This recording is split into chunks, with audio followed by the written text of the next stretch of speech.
উৎসবে ফিরছি না। হিমাদ্রি ভাতের থালার সামনে স্তব্ধ। দু চারটে ভাত নাড়াচাড়া করছেন। মেনকা কোনো রকমে ডাল ভাত রেঁধেছেন। মেয়েটা 1 বছর পরে এসেছে, নাতি নাতনিরা এসেছে, অথচ এবছর সব অন্যরকম। শেষ বেলায় 2টো আলু ভেজে দিয়েছেন। হিমাদ্রি বাজারে যাননি, বাড়ি থেকে বেরোনো প্রায় ছেড়ে দিয়েছেন, শুধু কিছু সভা মিছিল ছাড়া। অথচ গত বছর এই দিনে কত আনন্দ ছিল। উমা নিজের সব কাজ সামলে, অফিস সামলে বছরে একটি বার মাত্র আসেন, তবুও কয়েকটি দিনের জন্য। এলে সারা বাড়ি মেনকা সাজান।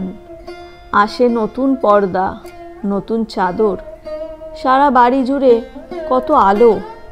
হিমাদ্রি মনের সুখে বাজার করেন মেয়ের পছন্দের মাছ মাংস। সবাই মিলে বেড়ানো, কত গান আড্ডা হয় বাড়িতে।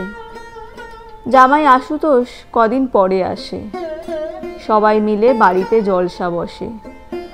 কিন্তু এবার সব আলাদা। বাচ্চারা কেউ শব্দ করছে না, কেঁদে কেঁদে সবার চোখ ফোলা।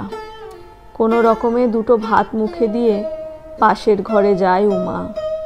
চোখ ফেটে জল এলেও প্রতিজ্ঞা করে চোখের জল ফেলবে না। এটা উমার বোন তিলোত্তমার ঘর। মনে পড়ে যায় তিলোত্তমার চোখ দিয়ে জল নয়, রক্ত পড়েছিল। 2 মেয়ে 2 ছেলের হাত ধরে রাস্তায় নেমে আসে উমা। লক্ষ লক্ষ তিলোত্তমা, লক্ষ লক্ষ তিলোত্তমার ভাই বোন আত্মীয় চলেছে মিছিলে। ধীরে ধীরে মিছিল এগিয়ে দেয় উমা আর তার 4 ছেলে মেয়েকে। মিছিলের সামনে এসে দাঁড়ায় উমা, চোখ লাল। সমবেত স্লোগান ওঠে, উই ডিমান্ড জাস্টিস।